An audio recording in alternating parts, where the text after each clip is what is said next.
السلام عليكم ورحمة الله وبركاته. الحمد لله رب العالمين والصلاة والسلام على سيد المرسلين وعلى آله وأصحابه أجمعين ومن تبعهم بإحسان إلى يوم الدين. أما بعد. আলহামদুলিল্লাহ, যাবতীয় প্রশংসা একমাত্র আল্লাহ রাব্বুল আলামিনের জন্য। অতঃপর লক্ষ কোটি দুরূদ ও সালাম বর্ষিত হোক আমাদের শেষ নবী মুহাম্মদুর রাসূলুল্লাহ সাল্লাল্লাহু আলাইহি সাল্লামের উপর। বাংলাদেশ জামিয়াতে আহলে হাদিসের অঙ্গ সংগঠন জামিয়াতে শুব্বানে আহলে হাদিসের ধারাবাহিক প্রোগ্রামের অংশ বিশেষ হিসেবে আজকে লাইভ প্রোগ্রামের বিষয় হচ্ছে দাউরুশ শাবাব ফিল হায়াহ বা মুশকিলাতুশ শাবাব, আপনার যুবকদের সমস্যা এবং তার সমাধান। এই বিষয়টি নিয়ে আজকে খুব সংক্ষিপ্তভাবে আলোচনা করার চেষ্টা করব। ওমা তৌফিক ইল্লা বিল্লাহ। সুপ্রিয় দর্শক ও শ্রোতা, এই মুহূর্তে আপনারা যে যেখান থেকেই আমার সঙ্গে আছেন এবং আমাদেরকে দেখছেন, প্রত্যেককে জানাই আহলান ওয়া সাহলান ও মোবারকবাদ।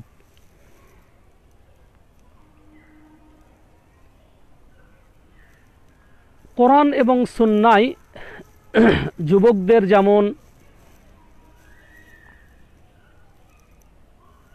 ভূমিকা রয়েছে, আমরা সার্বিকভাবেও সমাজে, রাষ্ট্রে, আন্তর্জাতিক মহলে, জীবনের প্রতিটি ক্ষেত্রে যুবকদের অংশগ্রহণ এবং যুবকদের একটা ভূমিকা আমরা লক্ষ্য করি। যুবকরা আজকের যুবক, আগামী দিনের ভবিষ্যৎ। আজকে আমরা যাদেরকে যুবক হিসাবে চিনি এবং জানি, এরাই একদিন পৌর হবে, এরাই একদিন সমাজপতি হবে, এরাই একদিন রাষ্ট্রনায়ক হবে, এরাই এক সময় এই সমাজের হাল ধরবে, রাষ্ট্রের হাল ধরবে, সমাজ পরিবর্তনে তাদের একটা অগ্রণী ভূমিকা থাকবে। আজকের যুবক আগামী দিনের ভবিষ্যৎ, আগামী দিনের কাণ্ডারি। সুতরাং এই যুবকদেরকে যদি আমরা ইসলামের নীতি এবং নৈতিকতার শিক্ষা না দিই, তাদের ইমানি মজবুত যদি গাঢ় না হয়, তাদেরকে যদি তাকওয়াবান তৈরি করা না যায়, তাদেরকে যদি সৎ এবং কর্মঠ তৈরি করা না যায়, এই যুবকদের ইখলাসের মধ্যে যদি ত্রুটি বিচ্যুতি হয়, তাদের যদি আল্লাহ লিওয়াজহিল্লাহ কোনো কাজ করার স্পৃহা না জাগে, তাহলে কিন্তু এই যুবকদের দ্বারা আমরা ভবিষ্যৎ কখনো আশা করতে পারি না, সমাজ উন্নয়নের কোনো আশা করতে পারি না। সমাজের সম্ভাবনা, সমাজের পরিবর্তন, সমাজের নেতৃত্ব, এগুলো কিন্তু আমরা আশা করি না, আবার আশা করতে আমরা কখনো পারবো না। এই জন্য আমরা যদি আমাদের নবী মুহাম্মদুর রাসূলুল্লাহ সাল্লাল্লাহু আলাইহি সাল্লামের ইতিহাস পর্যালোচনা করে দেখি, তাহলে আমরা দেখতে পারবো আল্লাহর নবী মুহাম্মদুর রাসূলুল্লাহ সাল্লাল্লাহু আলাইহি ওয়াসাল্লাম, মুহাম্মদুর রাসূলুল্লাহ সাল্লাল্লাহু আলাইহি ওয়াসাল্লাম তার যুবক সাহাবায়ে কেরামকে নেতৃত্ব আসনে বসার জন্য তৈরি করেছিলেন। এটা এমনি এমনি তৈরি হয় নাই, বরং আল্লাহ নবী মুহাম্মদুর রাসূলুল্লাহ সাল্লাল্লাহু আলাইহি ওয়াসাল্লাম তিনি যেমন ওহির আলোয় উদ্ভাসিত ছিলেন, ওহির জ্ঞানে তিনি যেমন জ্ঞানী ছিলেন, সাহাবায়ে কেরামকেও ঠিক ওহি ভিত্তিক ইলম বিতরণ করার মাধ্যমে তাদেরকেও সেভাবে ইমানের দিক দিয়ে মজবুত করে তৈরি করেছিলেন। যার কারণে আমরা দেখতে পাই যে আব্দুল্লাহ বিন আব্বাস রাদিয়াল্লাহু তাআলা আনহুর মতো মুফাসসির কোরআন, যিনি কোরআনুল কারীমের তাফসীর করেছেন, আল্লাহর নবী সাল্লাল্লাহু আলাইহি ওয়াসাল্লাম তার বুকে হাত রেখে দোয়া করেছিলেন, আল্লাহুম্মা ফাক্কিহু ফিদ্দীন ওয়া আল্লিমহু তা'ওয়িল। এমনিভাবে আমরা দেখতে পাই আব্দুল্লাহ বিন উমর রাদিয়াল্লাহু তাআলা আনহু, আব্দুল্লাহ বিন আমর রাদিয়াল্লাহু তাআলা আনহু, মুআজ বিন জাবাল রাদিয়াল্লাহু তাআলা আনহু, যায়েদ বিন সাবিত এবং এছাড়াও অগণিত যুবকদেরকে যারা ইসলামের এতটাই খেদমত করেছেন, ইসলাম প্রসারের কাজে, কোরআন এবং সুন্নাহ প্রচারের কাজে এতটাই তারা আত্মনিয়োগ করেছিলেন এবং আমাদেরকে ইসলামের বিষয়ে খুঁটিনাটি তারা রাসূল সাল্লাল্লাহু আলাইহি ওয়াসাল্লাম থেকে বর্ণনা করেছেন। সুপ্রিয় দর্শক, এ তো গেল ইলমি জগতের কথা। আমরা আবার যুদ্ধর ময়দানে দেখুন সেনাপতির দায়িত্ব পালন কিভাবে করেছিলেন খালিদ বিন ওয়ালিদ রাদিয়াল্লাহু তাআলা আনহু, মুসান্না বিন হারিস রাদিয়াল্লাহু তাআলা আনহু, এছাড়া তারেক বিন জিয়াদের ইতিহাস আমরা জানি। এইভাবে আমরা ওসামা বিন যায়েদ রাদিয়াল্লাহু তাআলা আনহুর ইতিহাস আমরা জানি। অসংখ্য সাহাবায়ে কেরাম শুধুমাত্র সালাতের ইমামতি নয়, শুধু আপনার স্বাভাবিক রাষ্ট্র পরিচালনায় নয়, বরং যুদ্ধের ময়দানে এবং তারা এলমি ময়দানে সর্বক্ষেত্রেই এই সাহাবায়ে কেরাম বিশেষ করে যুবকদের ভূমিকা ছিল অগ্রণী ভূমিকা এবং প্রশংসনীয় ভূমিকা রাদিয়াল্লাহু আনহুম। সুপ্রিয় দর্শক শ্রোতা, এই যুবকদের ব্যাপারে একটি হাদিস খুবই গুরুত্বপূর্ণ বিষয়, সেটা হচ্ছে আল্লাহ নবী সাল্লাল্লাহু আলাইহি ওয়াসাল্লাম বলছেন, 7 শ্রেণীর লোক কিয়ামতের দিন আল্লাহর আরশের ছায়ার নিচে ছায়া লাভ করবে, যেদিন আল্লাহর আরশের ছায়া ছাড়া আর কারো কোনো ছায়া থাকবেন না। সাবআতুন ইউযিল্লুহুমুল্লাহু ফি যিল্লিহি ইয়াওমা লা যিল্লা ইল্লা যিল্লুহ। এই যে হাদিস, এর মধ্য থেকে এক শ্রেণীর লোক হচ্ছে শাবুন নাশআ ফি ইবাদাতিল্লাহ, ওই যুবক যারা তাদের যৌবনকে কাটিয়ে দেয় আল্লাহর ইবাদতের মধ্য দিয়ে। আল্লাহু আকবার। সুতরাং ভূমিকাতে যে কথা বলেছিলাম, যুবকদেরকে যদি আমরা তাদের ছোটকাল থেকে যদি আমরা তৈরি করতে না পারি, তাদের আখলাক এবং চরিত্রর পরিবর্তন করতে যদি না পারি, তাদেরকে ইমানের বলে বলিয়ান যদি তৈরি করতে না পারি, তাদের তাওহীদ যদি আমি তাদেরকে যদি সঠিকভাবে শিখাতে না পারি, তাহলে এই যুবকরা কিন্তু ইসলামের উপকার নয়, বরং ইসলামের অপকার ছাড়া আর কিছু নিয়ে আসবে না। তাই তো আমরা দেখতে পাই যে যুবকরা আজকে স্লোগান দিচ্ছে, দুনিয়া মস্ত বড়, খাও দাও ফুর্তি করো। তাদের হাতে আজকে ফেন্সি ডিল, তাদের হাতে আজকে আপনার মদ, গাঁজা, আফিং, বিড়ি, সিগারেট, কুল, জর্দা, কেউ বা অস্ত্র নিয়ে ঘোরাঘুরি করছে, টেন্ডারবাজি করছে। তাদের কথা দুনিয়া মস্ত বড়, খাও দাও ফুর্তি করো। এই দুনিয়া আনন্দ উৎসবের জায়গা, এই দুনিয়া ফুর্তির জায়গা, এখানে যতটা পারে আমরা আনন্দ করে নিব, ফুর্তি করে নিব।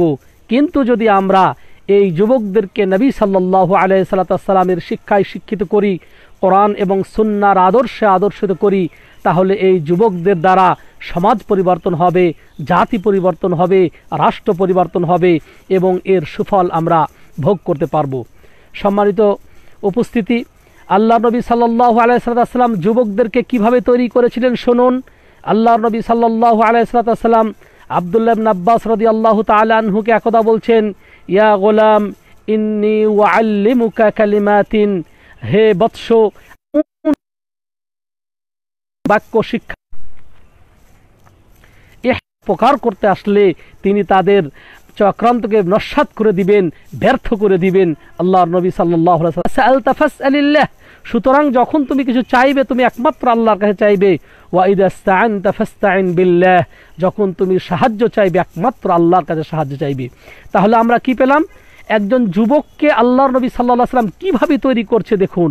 তিনি বলছেন, আল্লাহর নবী সাল্লাল্লাহু আলাইহি ওয়াসাল্লাম, তোমাকে এমন কিছু আমি শিক্ষা দিব, যে এর কথা বলার পর বলছে যে তুমি যদি আল্লাহর হেফাজত করো, আল্লাহর দ্বীনের হেফাজত করো, আল্লাহর হুদুদ, আল্লাহর সীমারেখার হেফাজত করো, আল্লাহর বিধানের হেফাজত করো, তার নীতি এবং দ্বীনের হেদায়েতের হেফাজত করো, তাহলে আল্লাহ রাব্বুল আলামিন তার হেফাজত, তোমার হেফাজতের দায়িত্ব তার স্কন্ধে নিয়ে নিলেন। তিনি তোমাকে হেফাজত করবেন, তিনি তোমার পাশে দাঁড়াবেন, তিনি তোমাকে সহযোগিতা করবেন এবং সাথে কি, সুতরাং তুমি কোনো কিছু চাইলে একমাত্র আল্লাহর কাছে চাইবে এবং সাহায্য চাইলে একমাত্র আল্লাহর কাছে চাইবে। তাই তো আমরা সালাতের মধ্যে পড়ি, ইহদিনাস ইয়্যাকা না'বুদু ওয়া ইয়্যাকা নাস্তাঈন, হে আল্লাহ একমাত্র তোমার ইবাদত করি, সুতরাং আমরা সাহায্য সহযোগিতা একমাত্র তোমার কাছে চাই।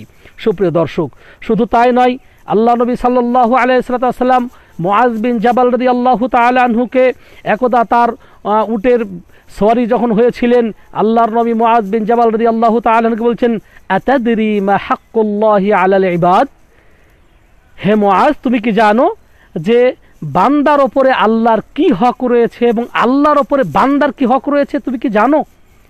মুআজ বিন জাবাল রাদিয়াল্লাহু তাআলা, আল্লাহু আ'লামু ওয়া রাসূলুহু, আল্লাহ এবং তার রাসূলই ভালো জানেন।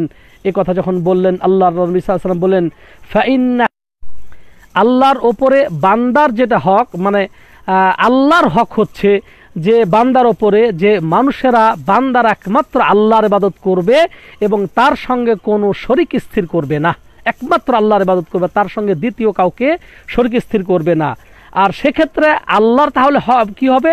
তাহলে এটা যদি আল্লাহর হক হয় যে বান্দা আল্লাহর ইবাদত ছাড়া কাউরি করবে না, সেক্ষেত্রে তাহলে আল্লাহর ওপর তখন হক হয়ে যাবে এটা যে আল্লাহ রাব্বুল আলামিন তাকে কখনো শাস্তি দিবেন না, এটা বান্দার হক হয়ে যাবে। আল্লাহু আকবার। সুতরাং দেখুন কিভাবে যুবকদেরকে তৈরি করেছেন, আর আমরা এর পরিবর্তে আমরা আমাদেরকে যুবকদেরকে কিভাবে তৈরি করছি। ছোট যখন জন্মগ্রহণ করছে আগেই বলছি, বাবা তোমাকে শাহরুখ খানের মতো হতে হবে, তোমাকে উমুকের মতো, তোমাকে খেলোয়াড় হতে হবে, উমুকে তোমার নায়কের মতো হতে হবে। আমরা আদর্শ শিক্ষা দিচ্ছি না। শুধু তাই নয়, এই জন্য আল্লাহ নবী মুহাম্মদুর রাসূলুল্লাহ সাল্লাল্লাহু আলাইহি ওয়াসাল্লাম আরও কিভাবে শিক্ষা দিচ্ছেন দেখুন। এক বৎস একজন আমর বিন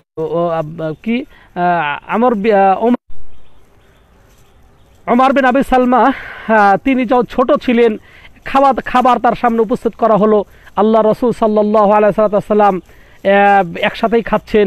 তিনি কত সুন্দর করে তার আখলাক, তার নীতি নৈতিকতা তিনি শিক্ষা দিচ্ছেন। বলছেন, ইয়া গোলাম সাম্মিল্লাহ, হে বৎস তুমি বিসমিল্লাহ বলো, ওয়াকুল বিয়ামিনিক, তুমি ডান হাতে খানা খাও, ওয়াকুল মিম্মা ইয়ালিক, এবং সামনে থেকে খাও। আল্লাহু আকবার। কিভাবে আমরা কি শিক্ষা দিই? আমরা এভাবে শিক্ষা দিই না। আমরা আমাদেরকে সন্তানদেরকে এভাবে শিক্ষা দিই না। শুধু তাই নয়, পিতামাতাকে আল্লাহ রাসূল সাল্লাল্লাহু আলাইহি ওয়াসাল্লাম বলছে, মুরু আওলাদাকুম বিসসালাতি ওয়া হুম আবনাউ সাবআ, যে তোমরা তোমাদেরকে পিতামাতাকে গার্ডিয়ানকেদেরকে বলছেন, তোমরা তোমাদের সন্তানদেরকে সালাতের নির্দেশ দাও যখন তাদের বয়স 7 হবে, ওয়াদরিবুহুম আলাইহি ওয়া হুম আবনাউ 10, এবং তাদেরকে মারধর করো যখন তাদের প্রহার করো যখন তাদের বয়স 10 বছরে উপনীত হবে। তাহলে দেখুন কিভাবে একজন যুবককে তৈরি করা হচ্ছে। এইভাবে যুবকের যদি আপনি ছোট থেকেই তাদেরকে যদি আপনি নীতি নৈতিকতার শিক্ষা না দেন, খাবার দাবারের শিক্ষা না দেন, কথাবার্তার শিক্ষা না দেন, চলাফেরার শিক্ষা না দেন, এভাবে আমরা সেই লোকমান আলাইহিস সালাতু ওয়াস সালাম সে তার সন্তানকে কিভাবে শিক্ষা দিচ্ছে, এগুলো বলতে গেলে অনেক কথা চলে আসবে। আমরা যুবকদের সমস্যা নিয়ে এবং তার সমাধান বিষয়ে আলোচনা করব। এই সমস্ত আলোচনা করতে গেলে কিন্তু আমরা খুব একটা সময় লম্বা হয়ে যাবে, আমরা শেষ করতে পারবো না। তো সুতরাং আসুন, আল্লাহ রাসূল সাল্লাল্লাহু আলাইহি ওয়াসাল্লাম একজন যুবককে বিবাহ করার ক্ষেত্রে কিভাবে দিক নির্দেশনা দিচ্ছেন দেখুন। আল্লাহ নবী সাল্লাল্লাহু আলাইহি ওয়াসাল্লাম বললেন যে মেয়েদেরকে কয়েকটি বা 4টি কারণে বিবাহ করা হয়।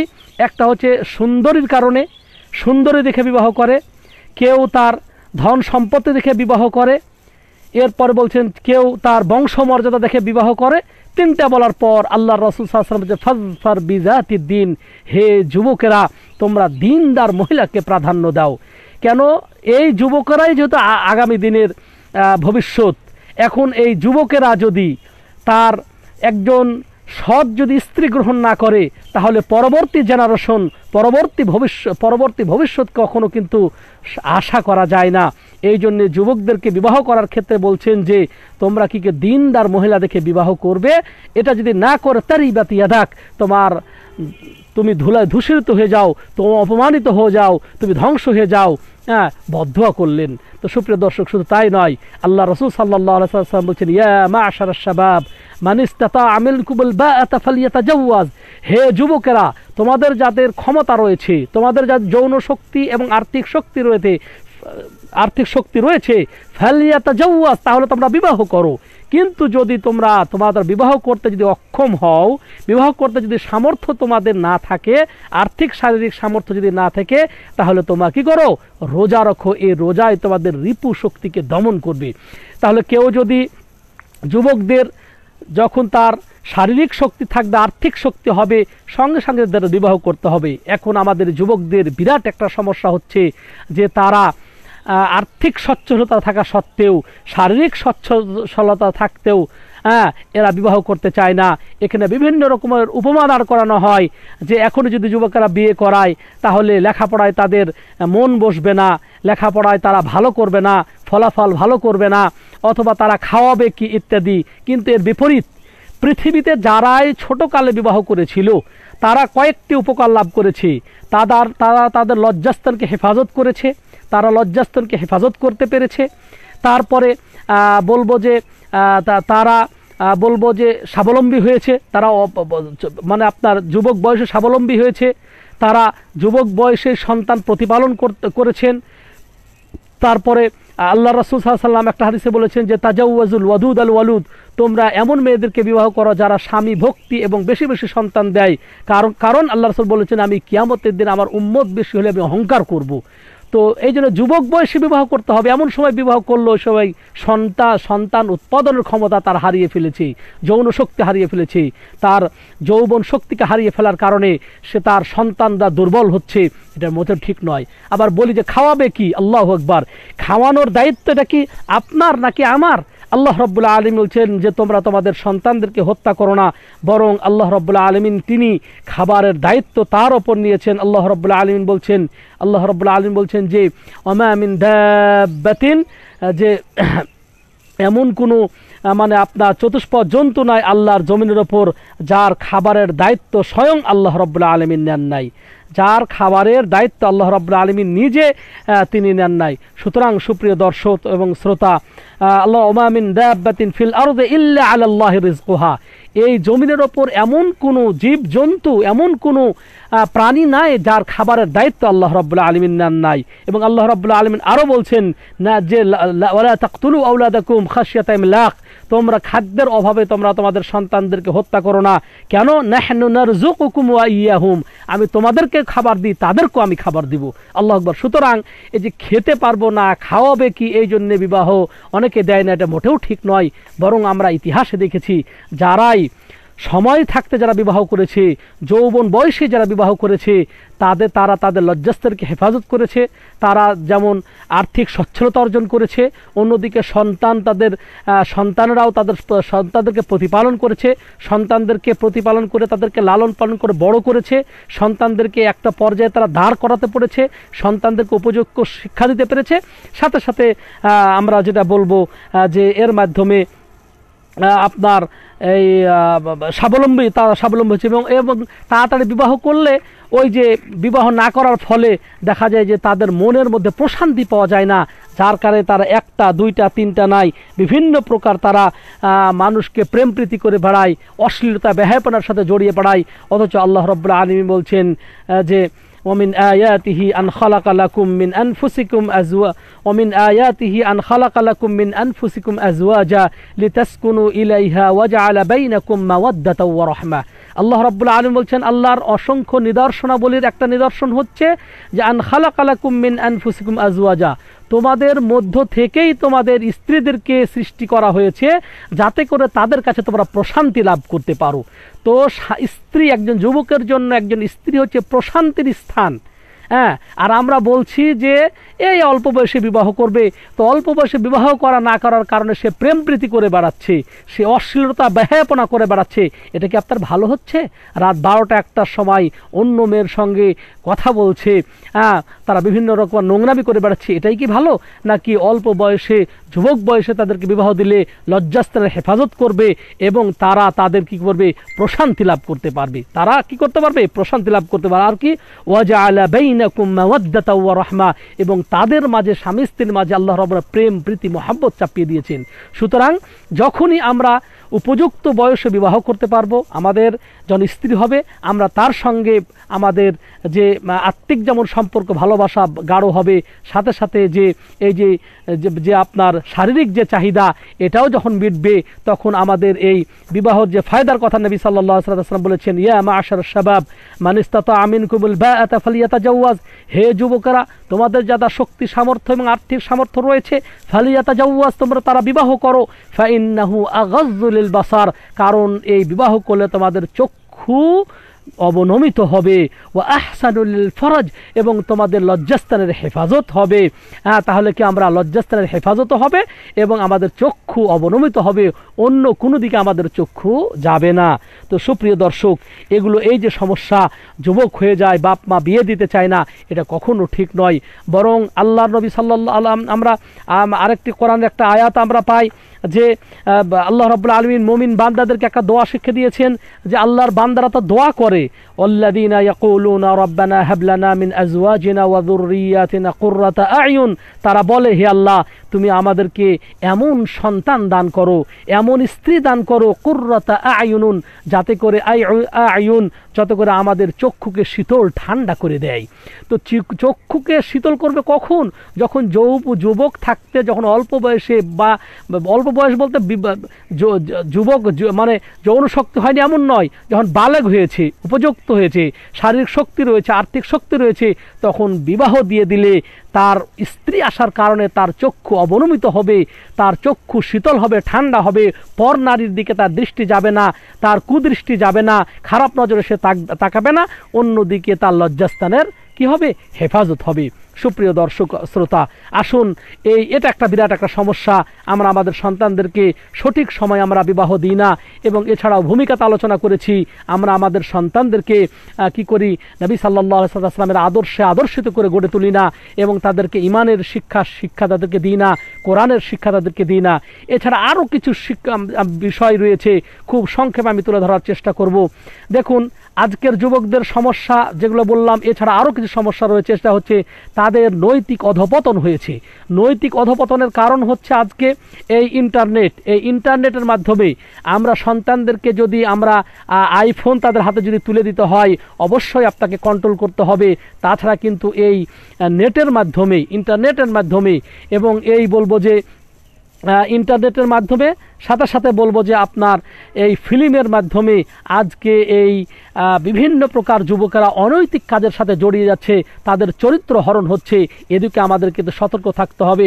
সুতরাং কথা বলার প্রয়োজন, ছোট একটা মোবাইল দেন, আপনার সাথে ফোন আলাপ করবে, কিন্তু ফেসবুক কথা বলে তারা বিভিন্ন প্রকার ইন্টারনেট ঘেটে বিভিন্ন রকম তারা উলঙ্গ ছবি তারা দেখতেছে, বিভিন্ন রকম ফিল্ম তারা দেখতেছে, বিভিন্নভাবে তারা নারীর সাথে প্রেমপ্রীতি ভালোবাসায় তারা প্রেমপ্রীতি বা অশ্লীলতার সাথে জড়িয়ে যাচ্ছে। এটা কিন্তু বিরাট একটা সমস্যা। এরপরে সমস্যা হচ্ছে যে যুবকরা বাড়ির থেকে কখন বের হলো, কোথায় গেল, আপনাদেরকে খেয়াল রাখতে হবে। তাছাড়া এই যে দেখা যাচ্ছে যে তারা বিভিন্ন হোটেলে, বিভিন্ন জায়গাতে গিয়ে তারা যুবকদের সঙ্গে বলবো যে যারা যাদের চরিত্র খারাপ, অসৎ লোকদের সঙ্গে চলে তারা হোটেল, তারপর বিভিন্ন জায়গাতে চায়ের স্টলে বসে বসে বিভিন্ন প্রকার আড্ডা দিচ্ছে। এগুলো তাদেরকে কিন্তু বন্ধ করতে হবে। এরপরে যুবকদেরকে ছোটকাল থেকে যদি সালাতের নির্দেশ না দেন, তাহলে বড় হয়ে তারা সালাত আদায় করবে না। এই রমজান মাস চলছে, এখনই যদি তাদেরকে 7 বৎসর থেকে রোজা পালনের প্রতি যদি আপনি উৎসাহ না দেন, তাহলে এই বাচ্চারা কিন্তু পরবর্তীতে রোজা রাখতেও তারা অক্ষম হয়ে যাবে, তারা কিন্তু রোজাও রাখবে না। এরপরে এই যুবকদেরকে আজকে আমরা আগেই ভয় দেখিয়ে দিই যে তুমি ভবিষ্যতে কিভাবে চলবে, ভবিষ্যতে তুমি তো অকর্মা, তুমি কিছুই করতে পারো না, ভবিষ্যতে তুমি কি খাবে, ভবিষ্যতে তুমি কি করবে, এইভাবে তাদেরকে আমরা ভয় দেখাই। ভয় না দেখিয়ে আমরা তাদেরকে তার উৎসাহ দিতে পারি যে তোমরাই আগামীর ভবিষ্যৎ, তোমরাই হবে রাষ্ট্রনায়ক, তোমরাই হবে সমাজ পরিবর্তনের কাণ্ডারি। এভাবে না দিয়ে আমরা তাদের ভবিষ্যৎ সম্পর্কে তাদেরকে আমরা বিভিন্ন প্রকার ভয় ভীতি দেখাই, এটা কখনোই ঠিক নয়। এরপরে সমাজের মধ্যে অনেক সময় তাদেরকে আমরা মূল্যায়ন না করার কারণে তারা মনে করে যে তাদের কোনো যোগ্যতা নাই, তাদের দ্বারা সমাজের উপকারিতা হচ্ছে না। এটা ঠিক নয়। বরং সমাজে বিভিন্ন সময় তাদেরকে দায়িত্ব দেওয়া দরকার এবং তাদেরকে বলা দরকার যে তোমরাই যুবকরাই এই কাজটা পারবে, যুবক তোমাদের দ্বারাই এটা সম্ভব। এইভাবে তাদেরকে আমরা করতে পারি। কিন্তু অনেক সময় যুবকদের হাতে আমরা যুবকদের হাতে তুলে দেওয়া যাবে না, তারা আবেগী, তারা এটা করে ফেলবে, তারা নষ্ট করে ফেলবে। এইভাবে তাদেরকে তখন তারা মনে করে যে আমরা সমাজের অযোগ্য এবং আমরা সমাজের কোনো উপকার আনতে পারি না, তাদের হীনবল খারাপ হয়ে যাবে, দুর্বল হয়ে যাবে। এরপর সম্মানিত ভাইরা, অনেক সময় পিতামাতারা যখন অন্যর সামনে অথবা পরিবারের কেউ যখন অন্যর সামনে আমাদের ছেলে মেয়েদেরকে অপমানিত করি, তখন তারা সামনে চলার স্পৃহাকে হারিয়ে ফেলে দেয়। এটা মোটেও ঠিক নয়। বাপ মাকে কখনোই তার নিজ সন্তান সম্পর্কে কখন বা খারাপটা বলা যায়, আমার সন্তান লেখাপড়া করে না, আমার সন্তান খারাপ ছেলেদের সঙ্গে চলে পড়ে, অপমান করা ঠিক নয়। আপনার ছেলেকে নসিহত করবেন, আপনি গোপনে নসিহত করেন, কিন্তু নিজ সন্তানের মানুষের সামনে সন্তানের দুর্নাম করা, সন্তানদের কাছে আপনার সন্তানের খারাপ দিকগুলো তুলে ধরা, এটা কখনো ঠিক নয়। এতে তাদের মনোবল নষ্ট হয়ে যায়, দুনিয়ার প্রতি বিদ্বেষ চলে যায়, মা বাবার প্রতি শ্রদ্ধা তাদের কমে যায়, এটাও ঠিক নয়। এরপরে বর্তমান যুবকদের আরও সমস্যা হচ্ছে যে তারা আজকে গান বাজনা, ফিল্ম, নাটক, নাটিকা এগুলো নিয়ে ব্যস্ত, কিন্তু এদেরকে আলেম ওলামামুখী করতে হবে, তাদেরকে আলেমের সাথে জুড়তে হবে, বিশেষ করে রব্বানি আলেমদের সঙ্গে। এখন বড় ধরনের ফিতনা হচ্ছে, আজকে আমাদের সন্তানরা খারেজি আকীদা হয়ে যাচ্ছে, তারা আজকে ওই হিজবুত তাওহীদের নামে বাতিল ফিরকায় তারা চলে যাচ্ছে, আজকে তারা বিভিন্ন তাবলীগ জামাতে তারা চলে যাচ্ছে এবং তারা বাতিল আকীদা শিখতেছে। এই জন্য আপনার সন্তানকে যদি আপনি বাঁচাতে চান, আপনার সন্তানকে যদি আপনি জান্নাতে দেখতে চান, আপনার সন্তানের দ্বারা যদি আপনি উপকার লাভ করতে চান, তাহলে সন্তানদেরকে আলেমের সঙ্গে আপনি পরিচয় করে দিন। সিনিয়র আলেম কারা, রব্বানি আলেম করা, তাদের দার্সে নিয়ে যান, তাদের কার আলোচনা কোরআন এবং সুন্নাহ ভিত্তিক, তাকে বলে দিন সন্তানকে, বাবা তুমি এর আলোচনা শুনবে, বাকি অন্যদের আলোচনা শুনবে না। এই জন্যে আলেম ওলামাদের মাজলিসে নিয়ে যেতে তাদেরকে হবে। কিন্তু আমরা এরকম না করে তাদেরকে, বাবা এখনও ওয়াজ শোনার সময় নাই, বাবা এখনও জুমার মসজিদে যাওয়া দরকার নাই, এভাবে তাদেরকে আমরা ছেড়ে দিয়ে বরং আমরা ইসলাম থেকে আমাদেরকে ঠেলে দিচ্ছি। এরপরে এই পারিবারিক অনৈক্য কিন্তু এই যুবকদের সামনে, তাদের সামনে যে তারা মানে আপনার বলবো সমাজের হাল ধরবে, অথবা তারা সমাজকে নিয়ে ভাববে, পরিবারকে নিয়ে ভাববে, কিন্তু মা বাবার ভিতর গণ্ডগোল থাকলে, সমাজের বাড়ির মধ্যে যদি পারিবারিক অনৈক্য হয়, তখন যুবকদের মন তখন ভেঙে যায়। অনেক সময় যুবকরা মা বাপকে ছেড়ে চলে যায়, তখন তাদের মা বাপই ঠিক নয়, আমাদেরকে কে ঠিক করবে, তখন এই ছেলে পেলে কিন্তু বিপদগামী হয়ে যায়, এটা ঠিক নয়। সুতরাং মানে আপনার সমাজ সন্তানদেরকে বিপদগামীর কারণে এটাও একটা সমস্যা, পারিবারিক অনৈক্য এবং ভক্তি না থাকা, মহাব্বত না থাকা, এটাও আমাদেরকে খেয়াল করতে হবে। তারপরে একটা আলোচনা করেছি বিলম্বে বিবাহ করা। বিবাহ বিলম্ব করলে তারা অনৈতিক চরিত্রে, তাদের নৈতিক চরিত্র পদস্খলন ঘটবে, তারা প্রেম প্রীতি অশ্লীলতার দিকে ধেয়ে পড়বে, তারা অন্য মেয়েদের প্রতি আকৃষ্ট হয়ে পড়বে, এতে করে তারা চক্ষু লজ্জাও তাদের মানে আপনার চক্ষু অবনমিতও হবে না এবং তাদের লজ্জাস্থানের হেফাজতও হবে না। তারপরে আরও সমস্যা হচ্ছে বর্তমানে বিভিন্ন দেশে এই যে যুদ্ধ বিগ্রহ যেগুলো রয়েছে, ফিতনা ফাসাদ, এটা হচ্ছে আপনার বিভিন্ন গোত্রর মাধ্যমে, এই যে বিভিন্ন মাযহাব তরিকা, এই ফিতনাগুলো কিন্তু আজকাল বলবো যে যুবকদের কে নষ্ট করার একটা কারণ। যুবকরা টকবগে যুবক, এরা যখন যে কোনো মানুষের ফিতনায় এরা পড়ে যেতে পারে, এদেরকে এই জন্যে এরা অনেক সময় না বুঝে যুদ্ধে চলে যাচ্ছে, কেউ হয়তো তাদেরকে জিহাদের প্রতি উদ্বুদ্ধ করছে। সুতরাং এই যুবকদেরকে এই ক্ষেত্রে আমাদেরকে সতর্ক করতে হবে, আলেমদের মাধ্যমে সতর্ক করতে হবে, পারিবারিকভাবে পিতা মাতাও তাদেরকে কি করবেন, সতর্ক করবেন। তারপরে আমরা বিভিন্ন ফিল্ম বললাম যে ফিল্মের মাধ্যমে তাদের বিভিন্ন প্রকার সিনেমার মাধ্যমে তাদের চরিত্র হনন করা হচ্ছে, বিভিন্ন পত্রিকা ম্যাগাজিনের মাধ্যমে তাদের চরিত্র হনন করা হচ্ছে। এই জন্য বাংলাদেশ জমিয়ত আহলে হাদিসের যে তরজমানুল হাদিস এবং সাথে সাথে মাসিক সাপ্তাহিক আরাফাত রয়েছে, এগুলো যুবকদের প্রতি, প্রতিটি অভিভাবকদের কাছে আমার অনুরোধ থাকবে যে আপনারা সন্তানদের কাছে এই বইগুলো, এই পত্রিকাগুলো তুলে দেন এবং আমাদের যে আহলে হাদিসদের যে সমস্ত বইপত্র তাদের কাছে তুলে দিন। তাছাড়া তারা বিভিন্ন আকীদার সাথে সম্পৃক্ত হয়ে পড়ছে। তারপরে সৎ সঙ্গে সর্বনাশ, অসৎ সঙ্গে সর্বনাশ। আপনার ছেলেকে দেখতে হবে কার সঙ্গে চলাফেরা করছে, তার বন্ধুকে, তারা কোন আকীদার, তারা কোন শিক্ষায় শিক্ষিত। অবশ্যই আপনার দেখতে হবে কাল কিয়ামতে আপনি আমি তাদের সঙ্গে থাকবো যাদেরকে মহব্বত করি, যাদের সঙ্গে চলাফেরা করি। সুতরাং আপনার সন্তান কার, তার বন্ধু, আপনার সন্তানের বন্ধুকে কাদের সঙ্গে চলাফেরা করছে, এটা কিন্তু অবশ্যই খেয়াল করতে হবে। আপনার সন্তানের বন্ধুরা যদি সৎ না হয়, মুত্তাকি না না হয়, পরহেজগার না হয়, যদি শুভাকাঙ্ক্ষী না হয়, তাহলে কিন্তু তারা আপনার সন্তানকে বিপদগামী করে দিবে। তারপর আজকের যুবকেরা সময়ের প্রতি তাদের ভূক্ষেপ নাই, সময়ের প্রতি ভূক্ষেপ নাই।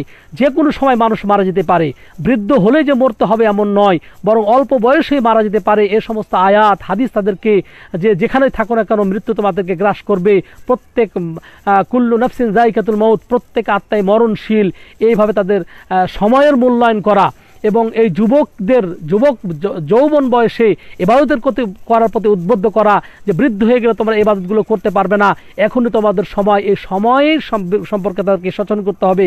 কিন্তু যুবকরা কিন্তু সময় সম্পর্কে সচেতন নাই। এরপরে আরও বিষয় রয়েছে যে আজকাল যুবকদেরকে বিভিন্ন প্রকার শারীরিক শরীর চর্চার নামে তাদেরকে বিভিন্নভাবে খেল তামাশার প্রতি উদ্বুদ্ধ করা হয়। এখান থেকে ফুটবল, ক্রিকেট, এর থেকে তাস, জুয়া, লুডু, বিভিন্ন প্রকার, অথচ এগুলো হারাম। যেই খেলাগুলোর মধ্যে যেগুলো শারীরিক কসরত বা ব্যায়াম হবে না, শরীরের উপকার হবে না, এগুলো অপ্রয়োজনীয়, এগুলো হারাম।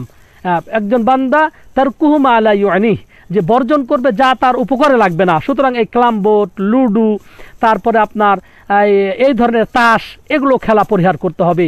এগুলো সন্তানদেরকে উদ্বুদ্ধ করা যাবে না।